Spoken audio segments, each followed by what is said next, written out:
Continuing the discussions after the anatomy of the talocrural joint, we will see the osteokinematics. So in osteokinematics, we will describe the movement of the talocrural joint.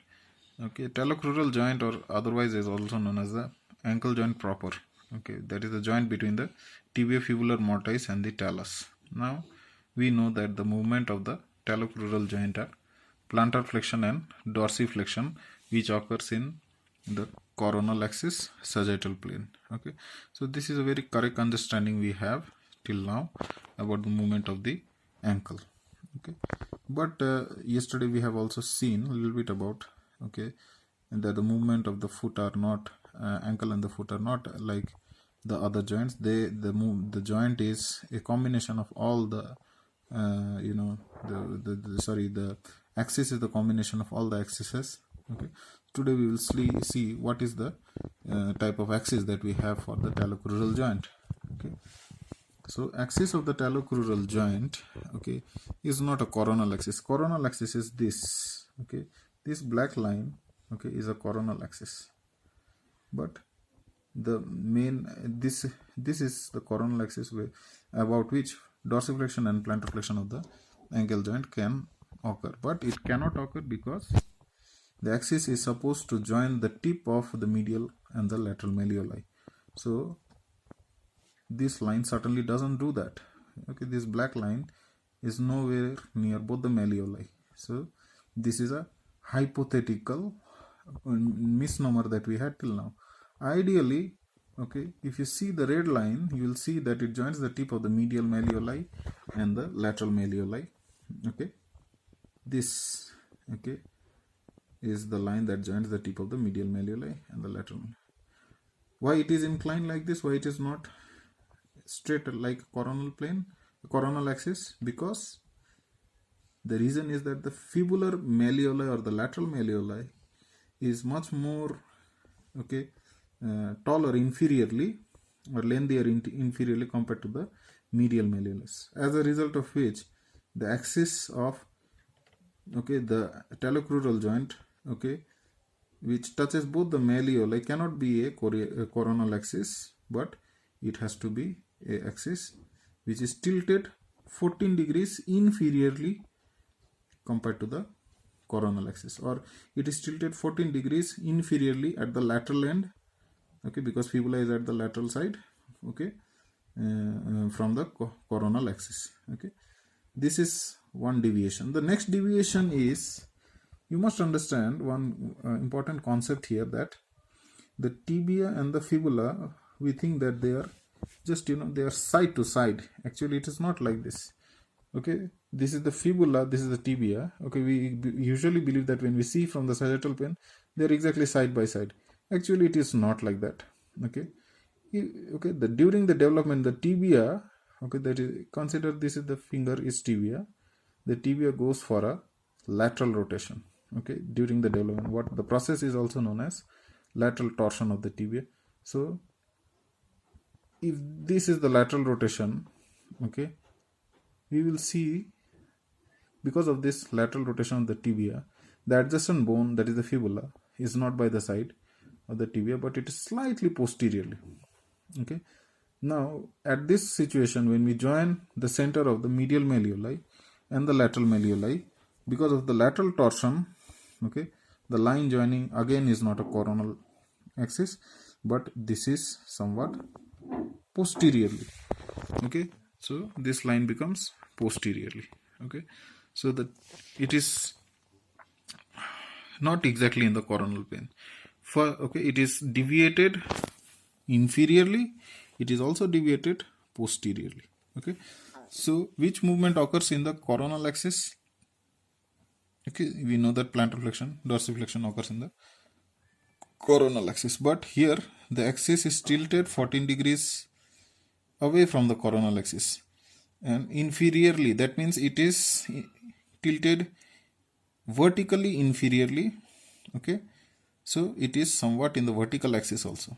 Okay, now here the axis has gone posteriorly by 23 degrees. Okay, posteriorly from the coronal axis. Okay, so when we say posteriorly, it means sagittal axis. Now here we see that the angle because of the the inferior position of the lateral malleoli, there is inferior tilting. When we see a word inferior, superior, when the axis is tilted inferiorly or superiorly, it means that it is tilted in vertical axis. Vertically matlab up and down. Okay, so this axis. So what movement can occur in vertical axis? The movement of adduction and abduction occurs. Okay, now which movement occurs? Now let us see this deviation now. Okay, so this is a coronal axis usually. Okay, now from the coronal axis, this axis, that is because of the lateral torsion, it is gone posteriorly. So posterior to anterior, the axis is sagittal axis. So in sagittal axis, the adduction and abduction movement can occur. Okay, so the axis of the talocrural joint is the combination of coronal axis, vertical axis, and sagittal axis. Okay, so these are the three axes of the movement. Okay, and because of this, the movement occurs in the three planes. Okay, so this three plane movement is called as pronation as supination. So we know that since from yesterday's discussion, pronation is characterized by dorsiflexion, abduction, and eversion. Supination is characterized by your plantar flexion, adduction, and inversion. Now, which is the joint component that moves? The joint component that moves during plantar flexion and dorsiflexion is the talus. Okay, the talus moves. So when you have an inclined axis like this, plantar flexion and dorsiflexion occurs in this manner.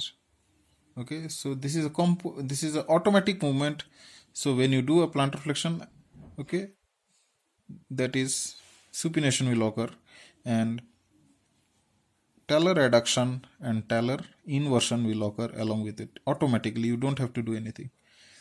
Okay, now when you do dorsiflexion, pronation will happen, and what you will land with? Dorsiflexion, eversion, and talar abduction. So at the end of this at the end of pronation, you will see that your sole will face away. Okay, and when you will do supination, you will see that your sole will face towards the midline. So this is how our normal ankle plantar flexion, dorsiflexion brings about some composite movement along with it, or it is also known as coupled movement or automatic movements in some books. Okay, so the reason for them are that the axis is not a pure coronal axis. It is why this is not a pure coronal axis? Because the axis is supposed to join the tip of the medial and the lateral malleoli, and if that is true, the line becomes tilted inferiorly and the line becomes tilted posteriorly. So when we say the word inferiorly or vertically inferiorly, vertically superiorly, it means we are talking about vertical axis. That means this is not purely a coronal axis, but it has got some component of vertical axis. It has got some component of sagittal axis because it is anterior to posterior. Okay, so this is the component of movements we have seen because of the triplanar axis. Now let us see. This is again reinforcing the axis is tilted inferiorly at the lateral end by 14 degrees, and it is also tilted posteriorly at its lateral end by 23 degrees. Okay, so this is how. Now the axis has to go through from the very tip of the lateral malleoli through the body of the talus anterior medially, and then touching the inferior most part of the medial malleoli. So this is how the line of axis is. Now this is the same discussion that we have made. Since the vertical axis is there, it brings about abduction, adduction. And because there is also a sagittal axis, there is eversion and inversion. This is how the movement of supination and pronation occurs in the foot. I have discussed this. Now, what is the range of motion? We all know that dorsiflexion occurs from 0 to 25 degrees to 30 degrees. plantar flexion occurs from 0 to 40 degrees to 45 degrees. Okay, but for normal walking or gait procedure, for normal walking, okay, we require 10 degrees of dorsiflexion, which is very compulsory. Okay, for walking, this is very important. Okay, now let us discuss about the open chain and the closed kinematic chain osteokinematics. Now in open chain kinematic, we will see here, okay, that when open chain matlab your leg is hanging, okay, the ankle is not weight bearing.